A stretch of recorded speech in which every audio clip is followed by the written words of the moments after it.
Eu quero falar sobre aquela história muito conhecida dos crentes em Daniel, no capítulo 4, quando o rei Nabucodonosor veio a comer capim. Ele perdeu o juízo. Deus faz coisas assim acontecerem. A Bíblia diz que Deus é quem constitui reis e destitui reis. Quando Deus quer, um presidente fica até doente, até com o juízo afetado. Um rei permanece no comando, no governo, mesmo doente, doente mental, com o juízo afetado, como ficou Nabucodonosor, porque Deus o susteve. E por que Deus susteve o rei Nabucodonosor no poder por algum tempo, digamos 7 anos, até que ele reconhecesse o poder maior do próprio Deus? Isto aconteceu e ele, durante esse tempo, perdeu o juízo e viveu com os animais, coberto aí pelo sereno da noite, coberto também pelo sol de dia, e o corpo dele cresceu pelos, as unhas cresceram, os cabelos também cresceram e se desgrenharam. Ele ficou com o jeito de um animal e, na verdade, ficou com a mentalidade de um animal e foi comer capim. Esse rei Nabucodonosor era o grande rei da história, o que dominava praticamente o mundo todo naquela época. Mas para que ele soubesse que existe um maior do que ele, o próprio Deus, o Senhor o humilhou. Deus pode humilhar quem ele quiser. Nós temos alguns exemplos interessantes na Bíblia. O rei Herodes, aquele que não era o Herodes o Grande, o filho dele, que perseguiu a igreja, aquele mesmo Herodes que desprezou a Jesus, ele mesmo mandou matar a Tiago, irmão de João, e prendeu a Pedro. Mas Deus não quis que o Pedro morresse. O Tiago foi. Talvez já tivesse cumprido a sua missão e Deus permitiu que a morte dele despertasse os outros e firmasse a fé dos outros. Deus é soberano. Deus pode querer preservar você, meu irmão, a sua vida por muitos anos, ou ele pode querer levar você como uma semente que vai ser semeada, morrer, germinar e dar muito fruto. A morte de alguém pode ser motivo para a vida de muitos. Ou seja, Deus, em seus planos que nós não conhecemos, tem reservadas coisas como essas, de levar alguém que lhe é fiel para despertar outros que ainda não são fiéis a Deus. Deus faz isso, ele é poderoso, ele é sábio, soberano. O objetivo de Deus não é que tenhamos uma vida boa e acomodada aqui na terra. O objetivo de Deus é que tenhamos a vida eterna. E se a sua morte, minha irmã, trouxer despertamento e salvação para outros, você deve dizer amém. Se esta é a vontade de Deus, você diga amém. Foi o caso, Deus permitiu que o Herodes matasse o Tiago para despertar os outros. Quem sabe a igreja já estava um pouco acomodada e a morte de um dos líderes, um dos apóstolos de Jesus, fez com que os cristãos se despertassem e começassem a orar mais. A oração deles foi ouvida por Deus, que livrou milagrosamente o Pedro da cadeia. Tudo aquilo foi testemunho para o Senhor. E logo a seguir, envergonhado, o rei Herodes foi de Jerusalém para a Cesareia, que era o litoral. Lá em Cesareia, ele estava bem e recebeu outros que vieram lá de Tiro, e o que aconteceu foi que houve uma conjugação política, houve um acordo político e aquilo veio trazer glória e honra para o rei Herodes. Bom, quando na política há interesses, eles elogiam, idolatram, botam uma pessoa lá em cima. Quando é de interesse, eles humilham, falam mal e criticam. A mesma mídia que exalta alguém, pouco tempo depois pode estar exorcizando esse alguém, criticando e jogando por terra a reputação desse alguém. É assim, o mundo é enganoso,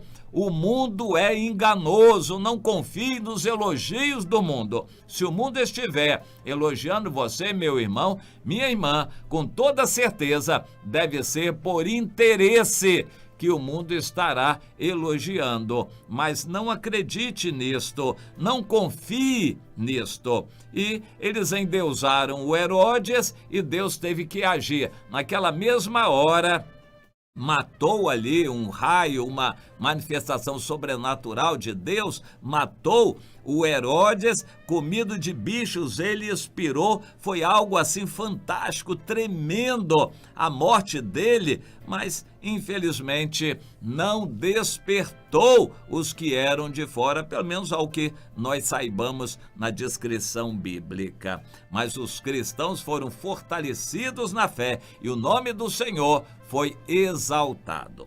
No caso do Nabucodonosor, ele também foi humilhado por Deus para que o nome de Deus fosse exaltado, até mesmo pela boca do próprio Nabucodonosor. Ao final daquela história, depois daqueles 7 períodos de tempo em que ele foi comer capim, quando lhe voltou o juízo, ele voltou a reinar, teve entendimento do que tinha acontecido e então escreveu um testemunho do que tinha acontecido para que todos os povos, nações e línguas soubessem que ele estava reconhecendo um Deus e um rei muito maior, um poder maior do que o dele. Ele estava honrando o Deus eterno, o Deus de Daniel. Eu quero realçar nessa história um detalhe assim muito interessante. Deus dirige a história. No capítulo 4 de Daniel, na descrição disso, nós encontramos no versículo 7 que quando o rei teve aquele sonho, entraram os magos, os encantadores, os caldeus e os feiticeiros. E o rei contou o sonho para eles, mas eles não puderam dar a interpretação. Bem, há um detalhe interessante. O Daniel era o chefe dessa corporação, digamos assim, um departamento do governo, departamento religioso, onde se reuniam os magos, encantadores, feiticeiros, profetas, toda essa gente religiosa que tinha sensibilidade aos deuses, aos demônios, enfim, de todo tipo. Essa gente estava debaixo do governo e autoridade de Daniel. Será que estava? De alguma maneira, alguém pode juntar num país todas as religiões? Alguém pode juntar todas as religiões e elas se entenderem?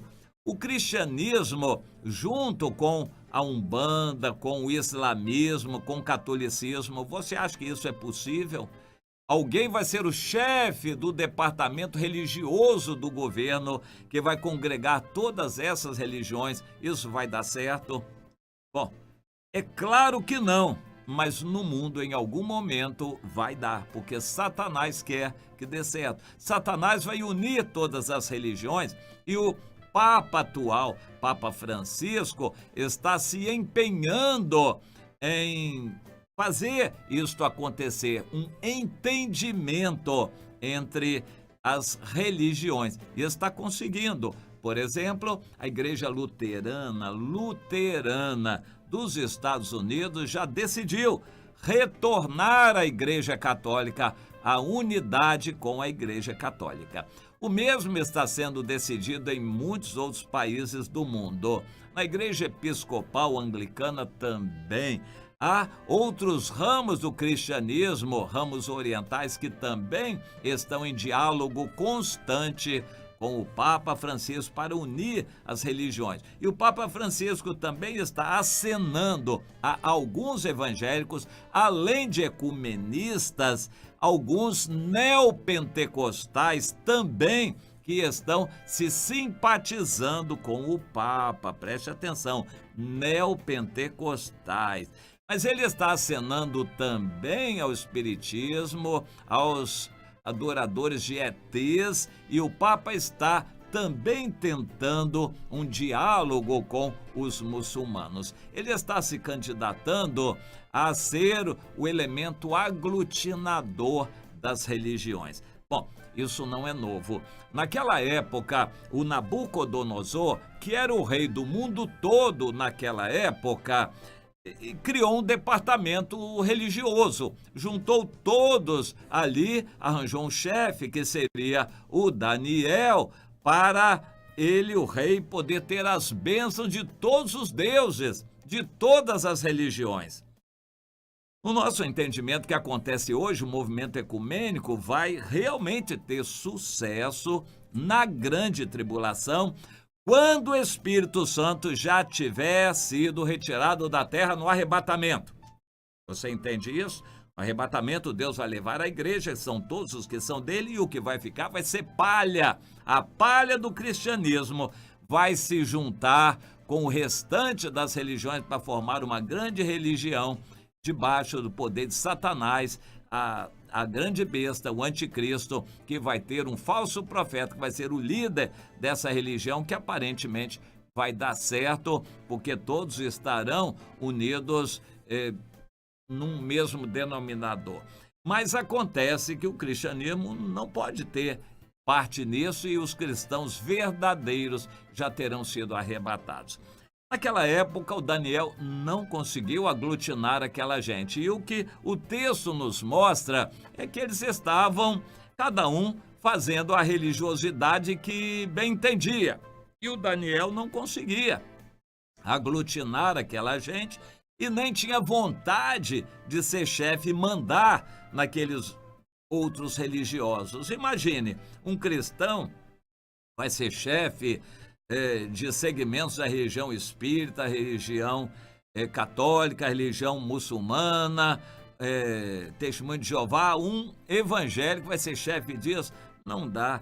É muita divergência, muita distância, que não conseguimos imaginar qualquer conciliação. Pois é, o Daniel não conseguiu, e por causa disso ele ficou perdendo espaço. Quando o rei chamou alguém, chamou os outros todos, menos o Daniel. É interessante, o Daniel já estava desacreditado.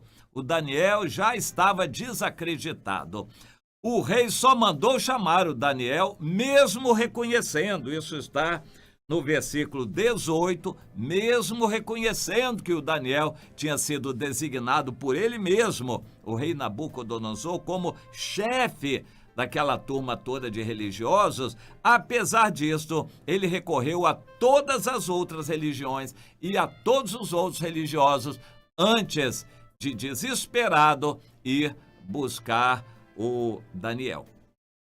Nós vamos ver na vida muita coisa interessante acontecer. Pessoas em desespero vão bater a porta de muitas religiões, até que elas não vão encontrar Deus. Quem tem sede verdadeira por Deus vai vir a nós, porque o Senhor vai trazer e vai nos acrescentar. Isto vai acontecer.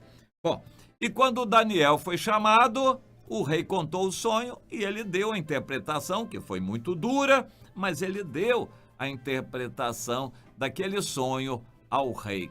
E isso ficou registrado para que se soubesse que o Deus de Daniel, o Deus maior que criou os céus e a terra, continua sendo Deus. E essa história ficou escrita na Bíblia para advertência nossa. Meu irmão, minha irmã, não há salvação em nenhum outro, porque abaixo do céu não existe nenhum outro nome dado entre os homens pelo qual importa que sejamos salvos. E a luz não se junta com as trevas, daí a importância da santificação. Se separe de tudo o que não é de Deus, porque vai ser palha. Palha, ainda com o nome de cristianismo, continua sendo palha. o Senhor quer o trigo. Seja você trigo, busque a santificação, consagre sua vida ao Senhor.